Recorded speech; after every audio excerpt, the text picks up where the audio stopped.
I made $3,000 on my first month trading live funded accounts.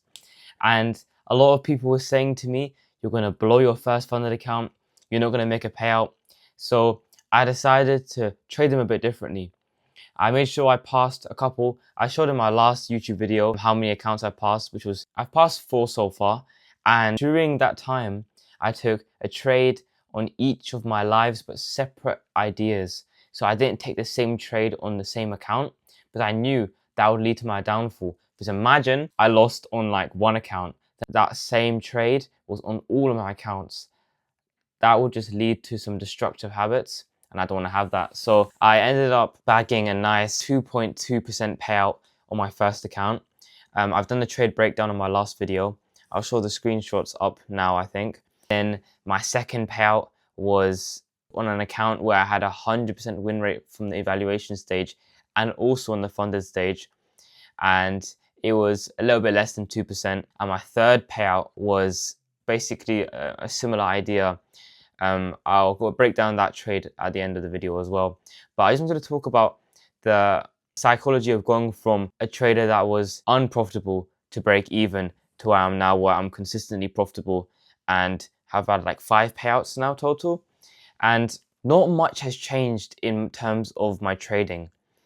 I'm still taking similar setups as I was in January, but the way I've refined my own brain has actually changed a lot, because I used to enter more positions in drawdown with not really much confidence. It was just like, okay, now my RR would be better. But I'm a swing trader. Realistically, your trades are going to be in drawdown for a couple hours, maybe even a day, but that can still hit take profit. So then it's not really great to be thinking like that, because eventually you're just going to be in a destructive cycle where you're just thinking, oh no, woe is me. But that's a terrible mindset to have, because you're never going to progress. And the biggest limiting factor I see in a lot of new traders is either the lack of money, so the lack of capital, but also a lot of them say they want it bad, but I've never seen someone who's wanted it bad enough to the point where they ignore everyone else's opinion and fully just put everything into their journey. And obviously I've documented everything I've done on my TikTok channel, but still it's crazy to think that in 7 months I've been consistently profitable, and $3,000, which is basically 6% across my funded accounts in my first month trading live. To be honest though, February was a great month for my price action. Like, I really found my setups were working at a 100% win rate, which is quite unheard of in terms of longevity, because a lot of people don't continue having those results for a long time. So it was nice to have, but honestly, you know that the losing is going to happen. And I was talking to my mentor, Bani, one time, and he was saying that every person has their learning curve. And no matter if you become profitable today, profitable next year, everyone's going to hit that learning curve where they either they pass their funded account really fast, but then they blow it, or they don't make a payout for a long time. Or the guy who was never profitable, but then finally, after years and years of trying, he became profitable. Then he made payouts consistent. You're always going to have that part of you that has to learn, and you can't really skip those phases. You've just got to learn how to tame them and keep them a little bit at bay, because everyone has these urges to make thousands and thousands, but realistically only 1% of traders make any money. So what makes you think that you can even squeeze it even more on your first couple of trades on a live account? And that type of mentality kept my live accounts all fresh, break even, maybe a little bit in drawdown, but a lot of them are like either up or break even. And that has really impacted my psychology in a good way, because now I don't have to worry about me blowing accounts, because I know that I can make it back, or I know I can stay break even or go under profit and claim that profit back. And if you see your account is up 2% and you've never had that type of money in your account, I have never seen the reason not to close. Like, I was up 2.2% on my 50K, and I was like, I haven't had that money in my account other than me working a job. Like, from trading, I've not had that. I've been spending consistent money, but I haven't had anything returned to feed my evaluations. And I basically closed early. A lot of people would say, nah, that's bad psychology. But realistically, if you see yourself running in 1,000, 1,200 profit and you don't close and it goes to zero, you're going to feel like you lost £1,000 because that money is on live and that money can be yours. And I feel like that's the moment everything, like when people say, what's your aha moment? That was it. Knowing that I could do it, knowing that all those hours back testing, all those hours forward testing, all those hours blowing evaluations. But what I've blown about 6 to 7, 10Ks, and I haven't blown any 50K evaluations. So the change was a lot different for me. But I sort of realized that buying the cheapest evaluation wouldn't do anything for me. I would just be able to get a Big Mac with the payout. Well, I don't eat Big Macs, but you get the point. But even so, I didn't respect the account enough for me to trade it better because I knew that it would only cost me £50, £60 to get it. But knowing that an account cost me £200 would make me realize that that is me working my part-time job 2 or 3 days, 8-hour shifts. And that's what made me realize that I really had to lock in. I really had to actually gain something out of this experience rather than me just living in regret. Oh, I blew this again. You can't be a victim because the victim mindset won't get you anywhere. And you're just going to be always considering, oh, what happened if I did this? What happened if I did this? Just do it right the first time. Do it right the second time. And even if you don't, there is always a way that you can do it better next time. There's no point just sitting there and just regretting everything you've done because you know you could have done it better. But yeah, I'm going to show the trades now. And yeah. So here's the trade. It was nice and early in the morning. We had GBP CPI. So when I'm trading news, I normally wait for news to happen because as you can see, we had this 1-hour order block here. I always like starting off in the higher time frame, and I trade the 15-minute time frame because it's like the perfect mix between lower and higher time frame. And this, as you can see, was the news candle. We manipulated up perfectly.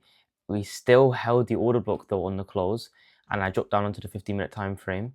And as you can see, we had this trend line here, which we basically induced it because then during news, we pushed right away up. And then normally for news, I wait for a close and we closed beautifully. We basically had like a 18 pip range where it is. So then I can put my stop loss at the news high and then I can just target a nice 1 to 2 aiming for this low here. DXY took the high at the same time as this because they were like perfectly correlated at the time. So that's why I normally go for. But as you can see, the whole time we basically chopped up into drawdown. But no, I didn't cry about it. No, I didn't exit my trade early because I knew that if I just held, you know, this news high would be taken. Sometimes I put my stop loss a little bit higher than the news high. So price could just end up going up, sweep it, and then pushing down. But I don't know how common that is really because in hindsight, we can say anything, but it could have just gone like that. So realistically, it's best to just put it at the news high or just a little bit above because you can't really just have these regrets. And if we put it here, the RR would be too low for me to actually like care. So it was nice to have it like in a 1 to 2. And then it secured me a nice 1K payout on my second ever live account, which is pretty sick. And for the rest of the day, we just chopped around a little bit. So the TP was in a perfect place because we reversed straight from there. It's not always like this, but you know, it's nice to see. And a lot of people would complain about, oh, you got a 17 pip stop, oh, you're aiming for 35 pips.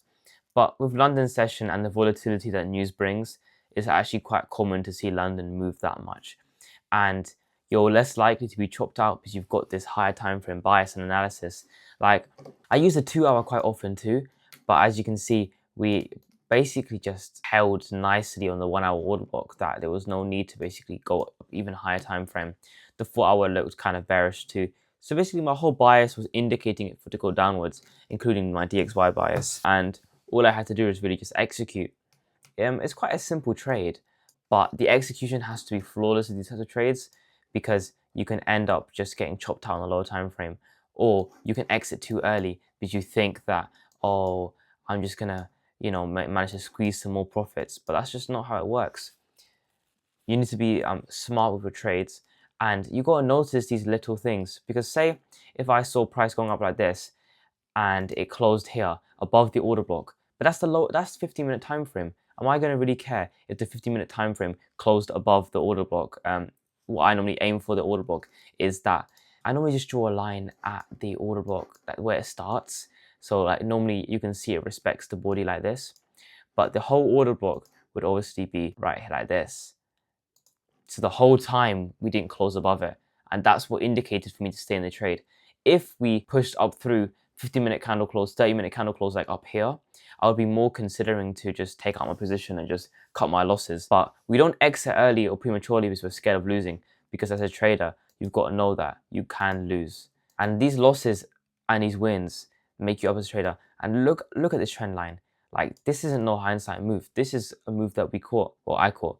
And you can see that the trend line traders would be, wow, they normally enter on the third rejection of the trend line. And then you can see they got stopped out almost immediately. And that's the thing. A lot of traders can be right in certain circumstances. You just need to stick to your bias. And as long as you just stick to that, you can be right the rest of the time as well. And, you know, I'll take a 1 to 2 any day of the week because I'm risking 1 or 2%. So I know I'm going to have comfortable profits. I can pass an evaluation. I can get a payout rather than me trying to push the stop loss lower where it would make no sense. Maybe like, I don't even know where I'd put it. Or me trying to extend the TP because I feel like I deserve more.